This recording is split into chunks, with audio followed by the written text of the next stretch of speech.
The Alcazar Garden of Balboa Park lies just southeast of the California Tower here in San Diego. On the east side of the garden stands a colorful sculpture of the poet and his muse, marking the entrance to the Mingei International Museum. Mingei translates from Japanese as common people craft. As you see with these pieces, these arts of the people can be appreciated for their natural appeal and charm. Depicted here are different forms of transportation, like the red bus and this calico horse.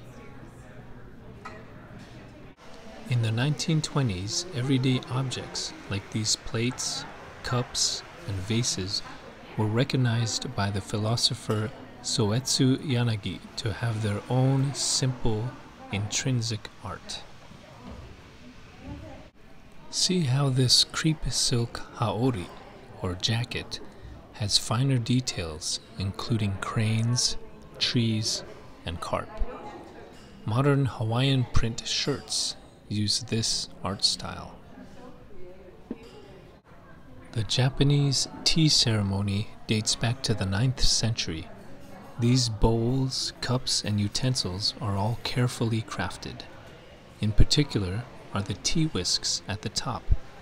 Each is cut from a single bamboo, sliced, separated, shaved, and threaded. Vehicles and animals inspire the artists. Here's a car and a cat, and down below a sailboat, a crab, a turtle with wheels for feet, a two-level boat. Back above is an elephant with farm animals like a cow and pigs. On the northeast corner of Balboa Park is the 1910 Herschel Spillman Carousel. Every animal except 2 pairs are original and handcrafted in Europe. I wonder if these are the 2 missing pairs. Nevertheless, you see how much care was taken to create them. These works of art may still exist in another 100 years.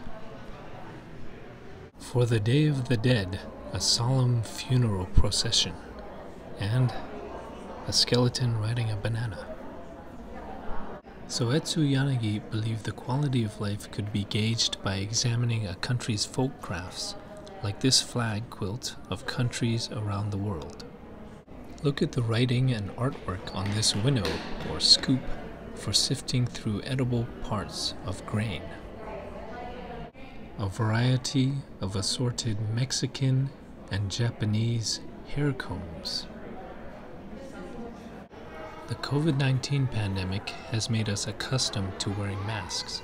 These masks from the Yao people of China were typically worn on the forehead for rites of initiation, rituals, and ceremonies.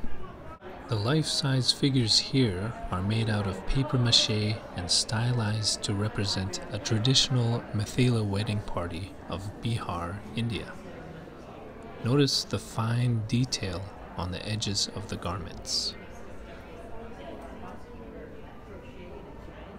Animals often ignited the creative spirit in folk art, like this armadillo. Water buffalo were used in many developing countries to plow rice fields and transport harvest. This wood carving from Thailand depicts a calf emerging from a river. Nothing is wasted with this rooster made out of scrap metal. Here's a bamboo and papier-mâché elephant that stood on the roof of a fireworks shop near the Red Fort in Agra, India. Ganesh is a Hindu god with the head of an elephant and 4 arms. His main transport vehicle is a large Indian bandicoot rat, carved here out of mango wood with mirror accents. In Hinduism, there are 7 main energy points or chakra depicted here in these paintings from 19th century Kathmandu, Nepal. The chakra are wheels to inner energies such as awareness, intuition, compassion, and creativity. Look at these brilliant red door panels, also from 19th century Nepal.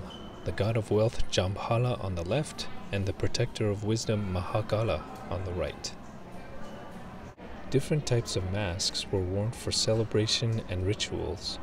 These masks from last century are modeled after animals or humans with various expressions. Here are two upper garments of kamishimo, the formal everyday wear of Japanese samurai. Shinto ropes of rice straw or hemp were used for ritual purification and protection from demons and monsters. This Tengu festival mask also served to frighten bad spirits and bring good luck.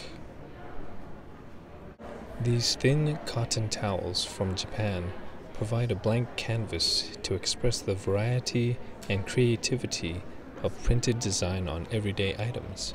Some could be displayed as banners for the museum. Here are some decorated instruments from Asia and the Pacific Islands, including gongs with figures or fish, a two-stringed lute, and a colorful hand drum from Korea. The lead dragon starts Procession, the longest artwork on display. Artist Alice Hudson spent over 25 years on her final major creation, a series of set pieces arranged into a parade.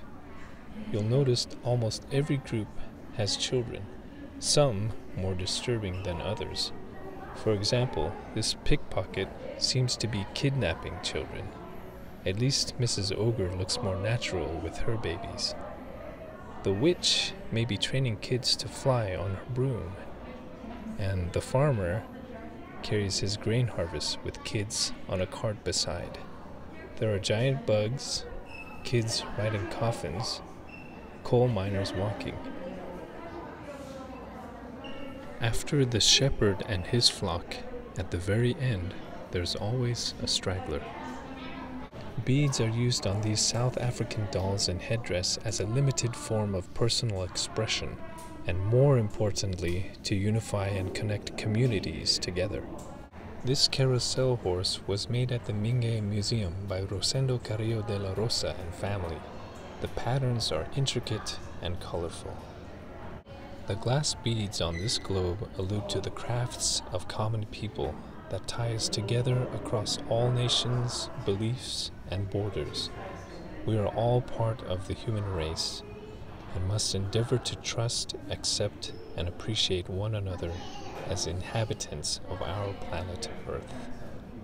If you happen upon the poet and his muse in the Alcazar Garden, be sure to stop by the Minge International Museum in Balboa Park, San Diego.